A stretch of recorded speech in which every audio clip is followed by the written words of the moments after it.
کہا واللہ انہی آنکھوں سے ابھی ابھی دیکھ کر آیا ہوں. کہا یہ بوڑھا بزرگ اپنی جگہ سے اٹھا, میری آنکھوں کا کبھی ادھر سے بوسہ لے کبھی ادھر سے بوسہ لے. میں نے کہا ماجرا کیا ہے, میری آنکھوں کو چوم کیوں رہے ہو؟ کہا تو سچ بتا, تو نے ابن الحسن کو دیکھا ہے؟ کہاں کہہ رہا ہوں دیکھا ہے, ابھی مل کر آیا ہوں. کہا تو نے اسی زبان سے ان سے بات کی ہے؟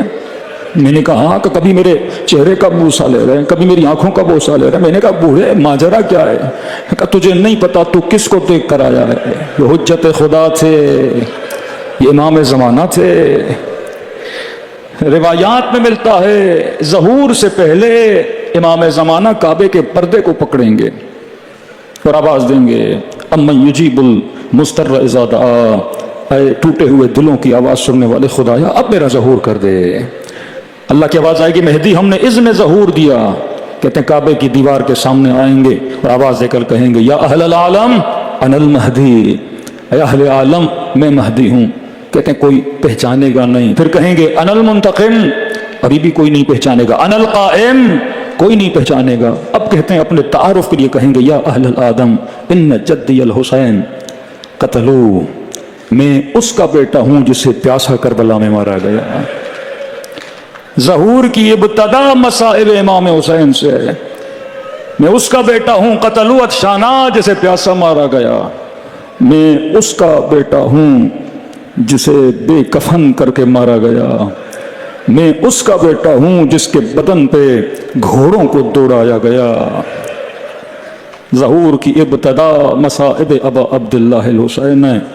اور جب قیامت کے دن اٹھائے جاؤ گے, روایت میں ایک بی بی آئیں گی, اللہ کی آواز آئے گی یا امتی, اے میری کنیز فاطمہ آج جو مانگنا ہے خدا سے مانگو. کہیں گی پروردگارا شفاعت میں بات میں کروں گی, لیکن اس سے پہلے میں زہرا کچھ کہنا چاہتی ہوں. جی فاطمہ بولو. اے خدا جب دنیا سے گئی تھی 18 برس کی تھی, میرے چھوٹے چھوٹے 2 بچے تھے, میں چاہتی ہوں مجھے اپنے بچوں کو دکھایا جائے. کہتے ہیں عرش کے ایک طرف حسن ابن علی کو بلایا جائے گا, پورے بدن پہ تیر لگے ہوں گے. روایت کے جملے ہیں دوسری طرف ایک شبیہ بلائی جائے گی کہ سیدہ اس بدن کو پہچان نہیں پائیں گی. پوچھا مولا کیوں نہیں پہچان پائیں؟ کیونکہ ایسا بدن آئے گا جس کے بدن پہ سر نہیں ہوگا, پورے بدن کی کوئی ایسی جگہ نہیں ہوگی جہاں پہ زخم نہیں ہوں گے. قیامت میں بھی حسین کے مصائب پڑھے جائیں گے. پھر فریاد کر کے کہے گی پروردگارا میرے حسین کو کس جرم میں مارا گیا تھا, میرے حسین کا گلا کس جرم میں کاٹا گیا تھا. ابتدا ظہور مصائب حسین ہے, کربلا قیامت کی ابتدا بھی حسین کے مصائب ہیں. تو آج جسے پرسہ دینے آئے ہو وہ ابا عبداللہ الحسین ہے. میرے چوتھے امام فرماتے ہیں کثرت سے میرے بابا کو سلام کیا کرو. کہ مولا اتنی تاکید کیوں ہے؟ زیارت عاشورہ میں 100 سلام ہیں. فرمایا کیونکہ عاشورہ کے دن میرا بابا ترس گیا تھا کہ کوئی آئے میرے بابا کو سلام کرے. کہتے تھے نہیں یہ باغی ہے, اسے سلام نہ کرو. اب جب تو سلام کرتا ہے تو میرے بابا کے کلیجے کو ٹھنڈک ملتی ہے. یقیناً جلوسوں میں چل چل کے تھک گئے ہو, لیکن جب جلوس میں چل رہے تھے سبیلیں بھی لگی تھیں, کوئی تجھے پانی پلانے کے لیے بھی آ رہا تھا, کوئی تمہاری خدمت کے لیے بھی تھا, فرش پہ بیٹھے ہو تیرے لیے پنکھے بھی لگے ہیں, ہر چیز کا بندوبست تیرے لیے ہے. لیکن مجھے نہیں پتا آج کی رات سکینہ سوئے تو کیسے سوئے, آج کی رات زینب جاگے تو کیسے جاگے, آج کی رات رباب اپنی گود کو دیکھ تو رہی ہے لیکن 6 مہینے کا بچہ نظر نہیں آ رہا. آج سکون سے اپنے گھر میں جا کے سو جاؤ گے, لیکن آل رسول آج سکون سے نہیں سو پائیں گے. آج پورا دن زینب کبھی دائیں بھاگ رہی تھیں, کبھی بائیں بھاگ رہی تھیں, کبھی کسی جلتے ہوئے خیمے سے کسی امام کو باہر نکال رہی تھیں, کبھی کسی چھوٹی بچی کے دامن کی آگ کو بجھا رہی تھیں.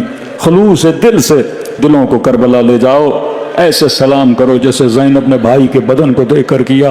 فرمایا جو خلوص سے سلام کرتا ہے خدا اسے ثواب زیارت حسین عطا کرتا ہے. میرا سلام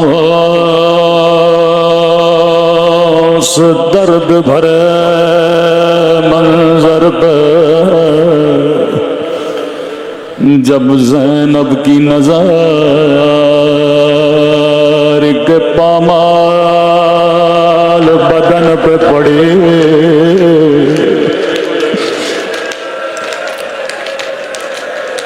نگاہوں کو آسماں کی طرف اٹھایا, رو کر کہا میرے اللہ میرا حسین ایسا تو نہ تھا. اماں زہرا نے چکیاں پیس پیس کے پالا تھا. میرا حسین اس قابل تو نہ تھا کہ اس کے بدن پہ گھوڑے دوڑائے جائے.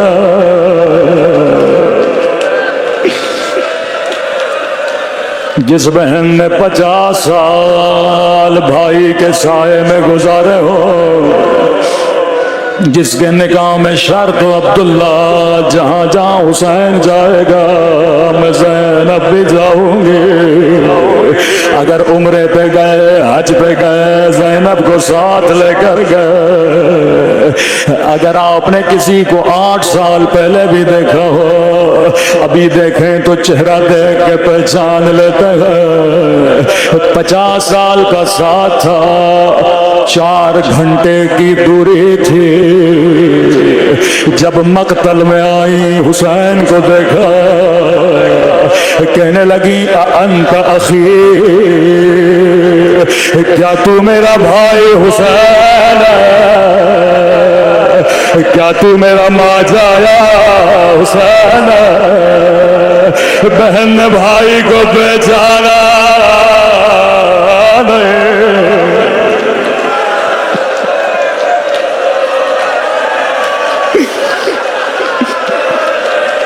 اللہ جانے کیسا بدن تھا حسین کا. سخت روایت نہیں پڑھوں گا. جب ابن سعد نے حکم دیا بدن پہ گھوڑے دوڑائے جائے, یہ لعین گھوڑے دوڑانے کے بعد واپس آیا. کہنے لگا ابن سعد جب میں نے گھوڑے دوڑائے میں نے کانوں سے حسین کی پسلیاں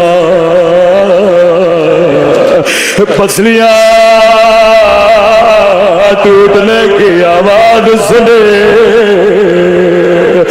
اللہ جانے اس بدن کو سکینہ نے کیسے دیکھا.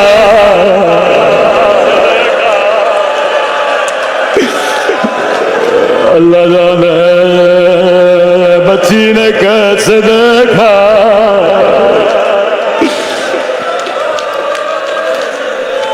جب زینب قتل گاہ میں پہنچی کیا دیکھا, ایک چھوٹی بچی ہے جس نے اپنا سر بابا کے کٹے گلے پہ رکھا ہے. کہتی ہے جیسے سکینہ کو اٹھانا چاہا, کٹی ہوئی گردن سے آواز آئی ٹھہر جا زینب, ٹھہر جا زینب. میری بچی تماچے کھا کھا کے تھک گئی ہے.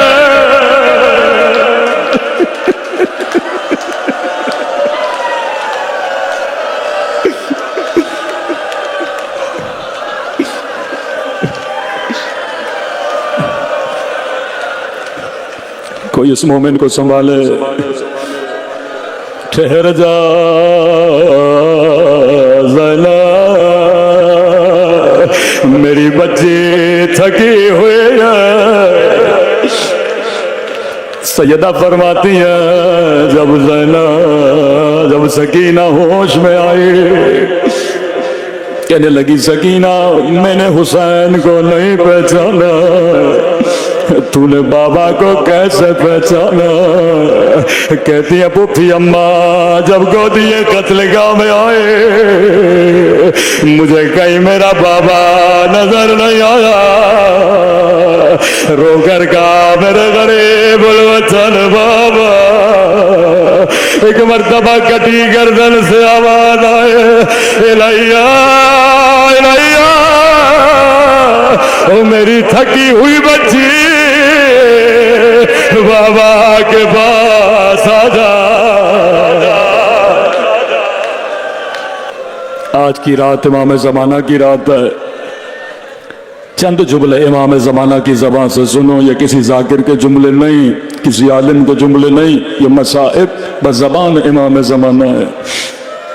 کبھی جب رات کی اندھیروں میں دل کرے رونے کا تو زیارت ناہیہ اٹھایا کرو، یہ امام زمانہ کا نوحہ ہے۔ سنیں گے کیسے جد کے مصائب بیان کرتے ہیں۔ فرمایا میرا سلام ہو، کسی شہید کا نام نہیں لیا، مظلوم کا نام نہیں لیا، مظلومیت بتائی ہے۔ فرمایا میرا سلام ہو ان ننے سے رخساروں پہ،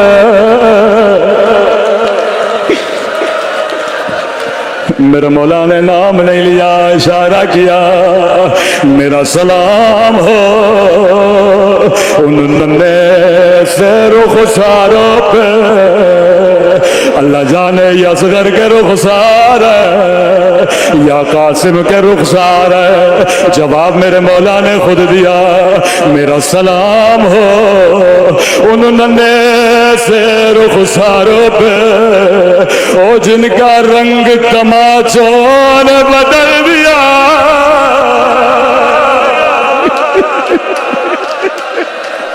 1400 سال گزرنے کے بعد یہ مومن مصائب برداشت نہیں کر پاتے، لیکن امام زمانہ فرماتے ہیں مومن تو سن کے برداشت نہیں کرتا، لیکن میں نے اپنی آنکھوں سے دیکھا کس طرح میری پھپھیوں کو دادیا نے۔ آغا کافی فرماتے ہیں اگر کوئی گھر میں بیمار ہے اسے زمین پہ بٹھایا کرو، چند جملے سکینہ کے پڑھا کرو، خدا مریضوں کو شفا دے دیتا ہے۔ اگر کوئی برادر اہل سنت اعتراض کرے نا شیعو تم اتنا روتے کیوں ہو، اسے صحیح بخاری کی حدیث سنایا کرو۔ رسول خدا فرماتے ہیں مسلمانوں کبھی حیوان کو بھی مارا کرو تو چہرے پہ نہ مارا کرو، حیوانوں کے چہروں کا بھی احترام کیا کرو۔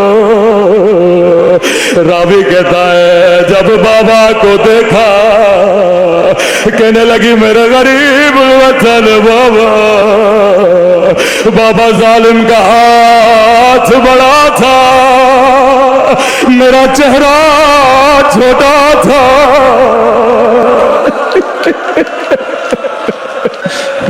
اللہ آپ سب کو ننھی سے قبر سکینہ کی زیارت نصیب کرائے۔ کتنا پیار کرتے تھے امام حسین اپنی بچی سے، فرمایا شیعو جب جب ٹھنڈا پانی پیو میری سکینہ کو یاد کیا کرو۔ راوی کہتا ہے مولا جب بھی نماز پڑھتے تھے ہمیشہ مسجد جاتے تھے جماعت کے ساتھ، لیکن جب مستحبات کی باری آتی تھی مسجد سے جلدی جلدی گھر جاتے تھے۔ پوچھنے والے نے پوچھا مولا نوافل مسجد میں ادا کیوں نہیں کرتے؟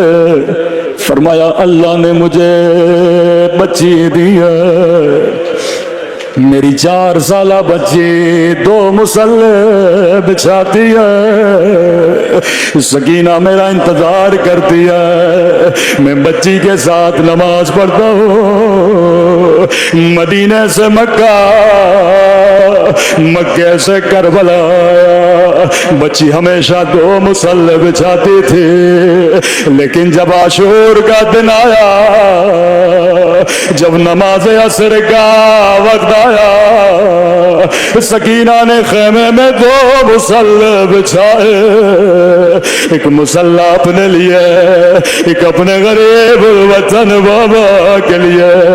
دعا کے لیے ننھے سے ہاتھوں کو اٹھایا، میرے اللہ میرا اکبر گیا واپس نہیں آیا، میرا عباس گیا واپس نہیں آیا،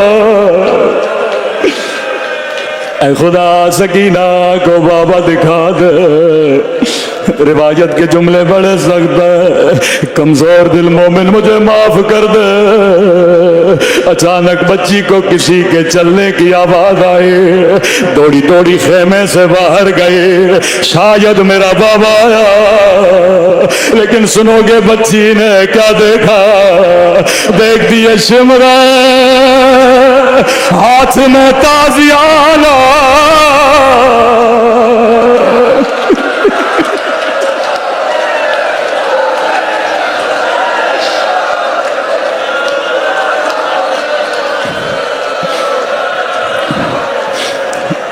وہ ظلم کیا جس کی مثال تاریخ میں نہیں ملتے۔ 4 سالہ بچی کو کیا پتا قاتل کیا ہوتا ہے؟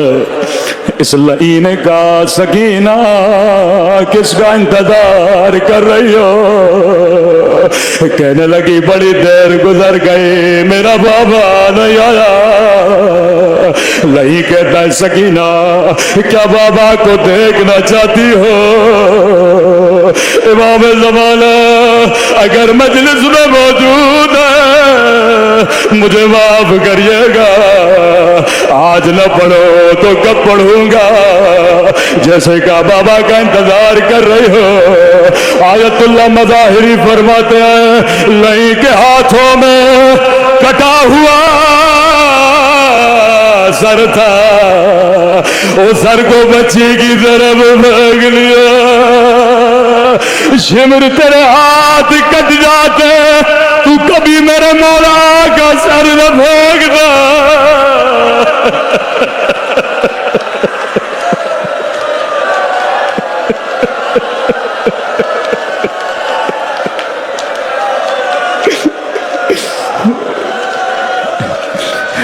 بچی دوڑی دوڑی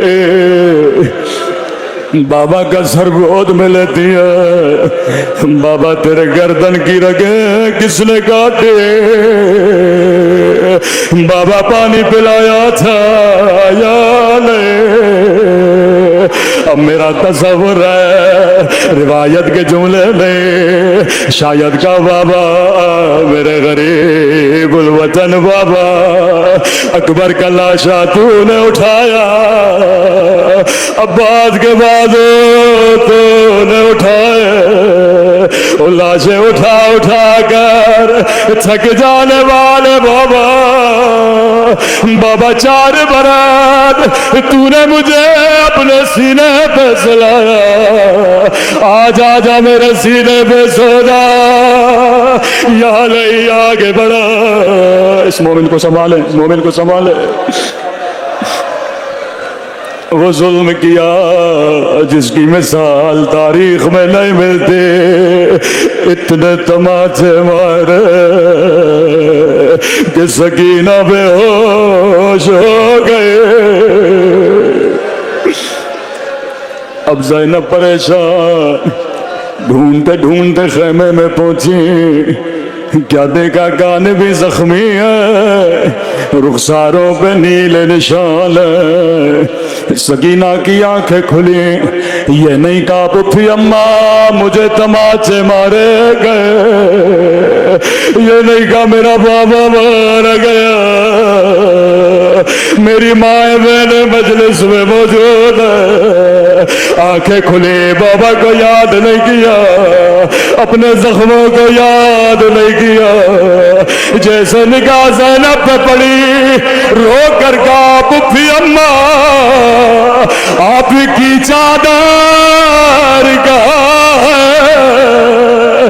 زینب نے کہا سکینہ جو شمر تیرے در لے گیا وہ میری چادر بھی لے گیا۔ ماتم حسین